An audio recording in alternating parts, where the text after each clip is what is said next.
Lord Seventh is a priest novel. This is an audiobook made by fans for other fans. Disclaimer. The main couple of the story is made up of two men. If you don't like it, don't listen. Thank you. Remember, subscribe and click the bell to stay updated on all the new releases. Enjoy. Chapter 41. A Secret in Bloom. The advance retreat approach consists of retreating after you've advanced and advancing after you've retreated. Jing-Chi was loosely draped in a light blue robe, its white collar contrasting with a strand of his uncombed, inkstroke-esque hair that had fallen, since he had just woken up from an afternoon nap. Reclining on a chaise with his eyes half-lidded, he had a slightly nasally tone to his words.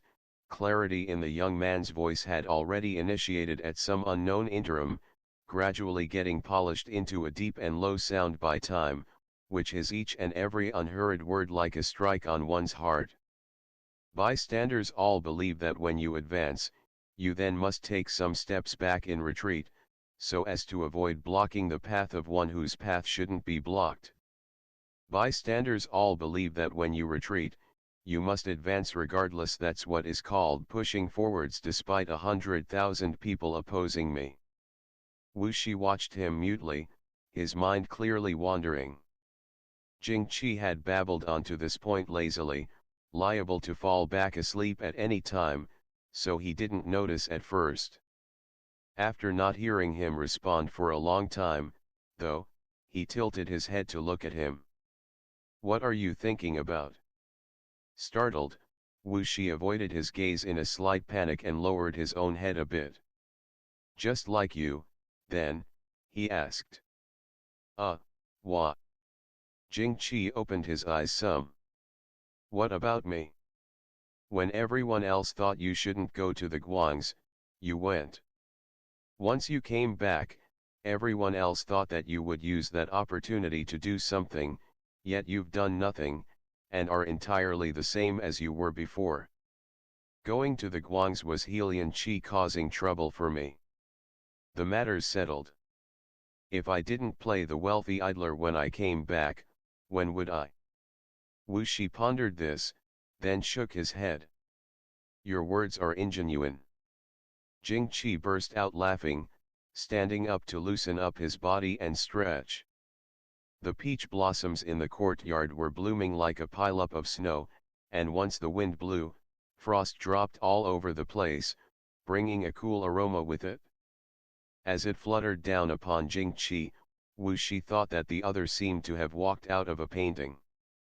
He couldn't help but recall a poem he had heard a few days prior and blurt it out. Humble and modest, a youth nomadic. Having not heard that clearly, Jing-Chi turned look at him with some skepticism. "What did you say?" Wuxia shook his head, inclining his head away frantically to gaze at the mottled courtyard wall. He felt that there was a dampness in his heart akin to the moss growing in that corner of the wall. He was right before his eyes, but some words had to be resisted. Suddenly somewhat wronged, he consequently asked in a low voice, "Can you talk about the 300 poems for me today?" Wuxia was usually one to focus on pragmatism, typically being only fond of listening to things about historical tactics and peaceful governance, while not very willing to listen to him speak of etiquette and poetry. He wasn't planning to take the exam for prime scorer, nor did he have a need to write works too well. Those rhythmic written parables in the poetry classic had always gone into his ears, but he wouldn't set them to heart. As long as he could understand what he heard, that sufficed. Jing-Chi was slightly taken aback. Taking note that the other's head was tilted so that he could stare blankly at the base of the wall, gaze seeming to drift outwards with the shallow color of devotion suffused amidst his enigmatic and hardy features, he couldn't resist giving a knowing smile, thinking to himself, "This kid's finally gotten to yearning age, huh? Which section do you want to hear?" "The one with to take their hands and grow old with them." Ah, so it was true. Though jubilant, Jing-Chi yet remembered something else.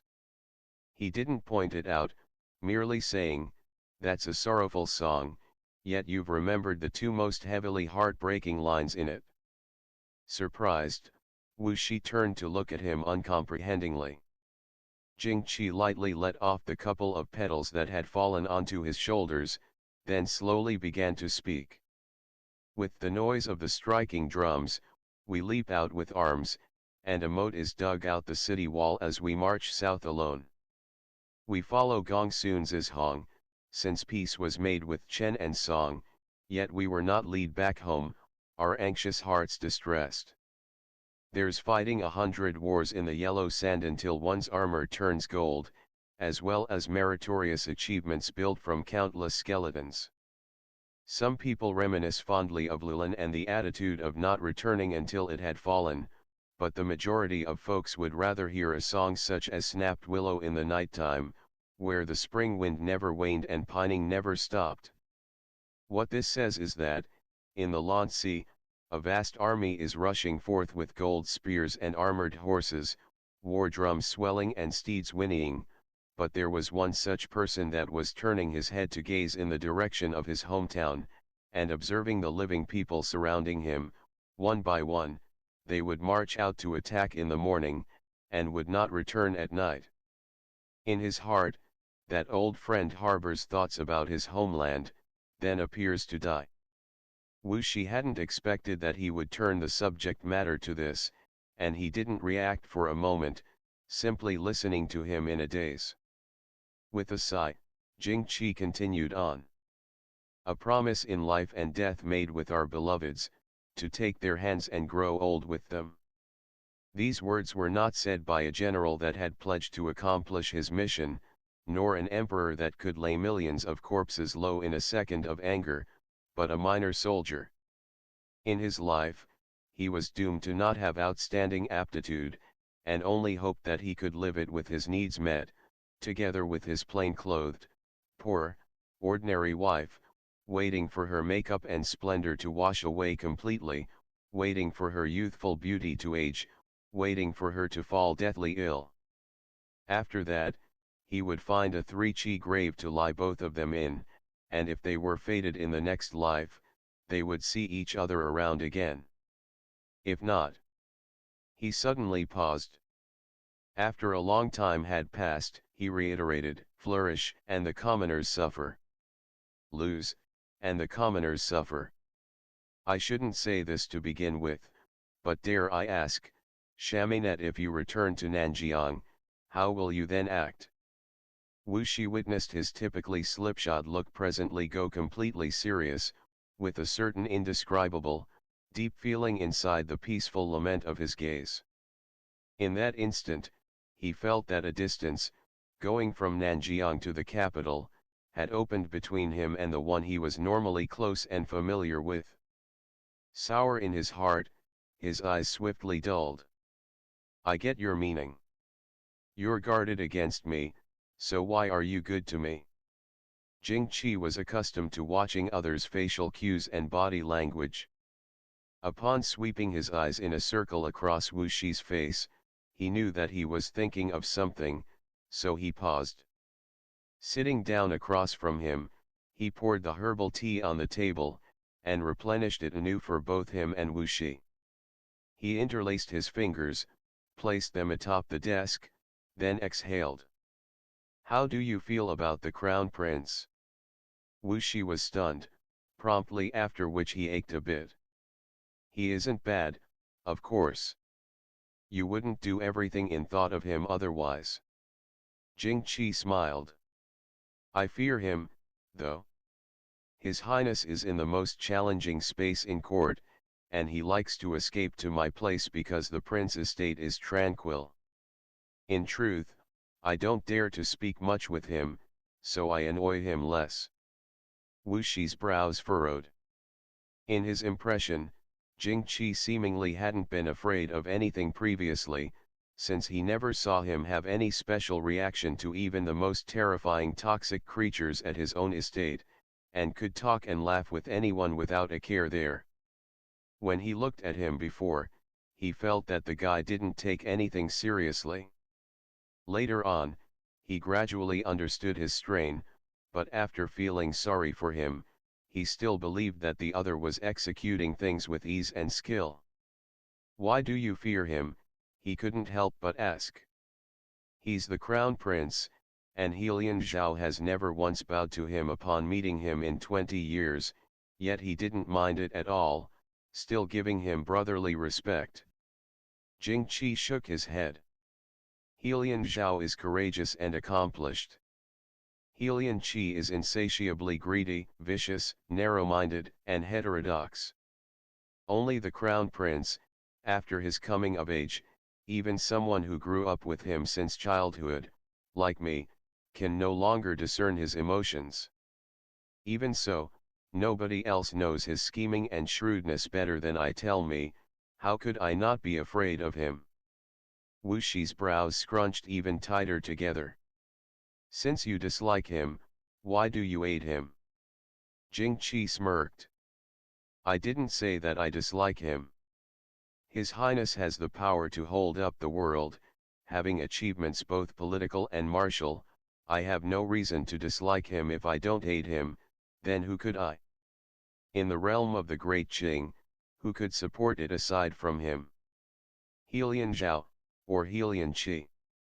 Racking his brains, Wuxi discovered that he still couldn't get a grasp on a state of mind like that, revering, admiring, and able to do his utmost for someone else, yet also fearing them to the point that he wasn't even willing to converse with them much. He had always distinguished between love and hate. He liked what he liked and disliked what he disliked, unaware that there were many further specious feelings in the world.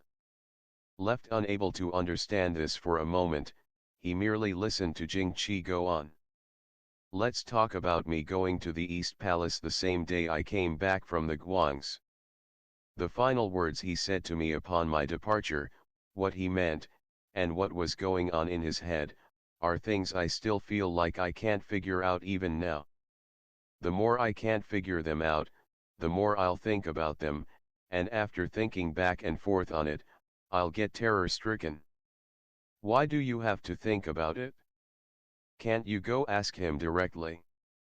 Wuxi asked, confused. Jing Qi went mute, finally looked at Wuxi, then uncontrollably bust out in a loud laugh. The haze and shade on his face were entirely washed clean by his ear-to-ear smile, like a light wind, cloudless moon, and bright, clear sky. Despite not internally getting it, Wuxi nevertheless really liked to see him briskly belly laughing to his heart's content like this. A long while later, Jing Qi wiped off the tears he got from laughing, reaching out to clap Wuxi's shoulder. "No suspicion exists in your heart. I've forever admired that about you. I talked to you about Nanjiang just now, and you didn't get worried. You're the Nanjiang Shamanet, the future great shaman. How could you, in a moment of whimsy, privately make friends with me, when I'm yet the great Qing's Prince Nanning, and will naturally conspire on its people's behalf? It's tantamount to me plotting step by step for the crown prince to get the throne, yet refusing to be close him, and you're ultimately a foreigner, yet I recognize you as a friend." That was to say, in his heart, the crown prince was way less close to him than he was. Wuxi suddenly felt light, like his entire body was about to float out of joy. At that point, Jing Qi suddenly appeared to remember something, though. He gathered up close to him, the look on his face obscene. "The topic veered off just then, so I almost forgot. You specially asked me to talk about poetry today, Shamanet, and once you opened your mouth, it was to take their hands and grow old with them, which is super curious. Could it be, that there's some young miss you fancy?" With him suddenly coming near and sticking close, his neckline, embroidered exquisitely and complexly with silver thread, thereupon seemed to faintly give off a subdued fragrance. Wuxi knew that the scent came from the clothes being placed within an incensed closet after they got washed, but he always felt that it came off the other's body, and it smelled a bit subtly distinct like Heart quickly skipping a couple of beats, he zigzagged his eyes in fear of looking inside the other's slightly drooping collar. In spite of that, Jing-Chi believed himself to have the right idea even more. It was rare to see this kid be so flustered. His teasing heart promptly started up again, and he put his elbow on the youth's shoulder with a grin. Well, we have to talk about it. What kind of friendship do we have, eh? If you fancy the Emperor's princess, I can tell you this, he might be willing to have a marriage connection with your Nanjiang. Wuxia flung his hand away and stood up with a boom. Whether out of anger or anxiety, his face was permeated with a thin layer of blush, and he stared dead at Jing-Chi for a while before turning his head and leaving without a word. Hey, I really can't help but tease. Jing-Chi sat down and picked up his teacup, unruffled. That dumb kid. We talk and talk, he still gets nervous with me. He smiled, then called out, Ping'an, prepare a carriage for me. I'm going out. Ping'an affirmed, passing the order down. Where are you going today, master? He questioned offhand. Yellow Flower. I haven't gone in several days, and I miss Ming Hua's tea. Go look for him. Ping'an's face crumbled immediately, wrinkling up to be bun-like. Why are you going to that filthy place again, master? How is it a filthy place? Jing-Chi asked heedlessly as he let Ji Xiang take care of his hair. There's wine, tea, and beauties. Is there any better place for a debauchee like me? The Emperor's word is paramount.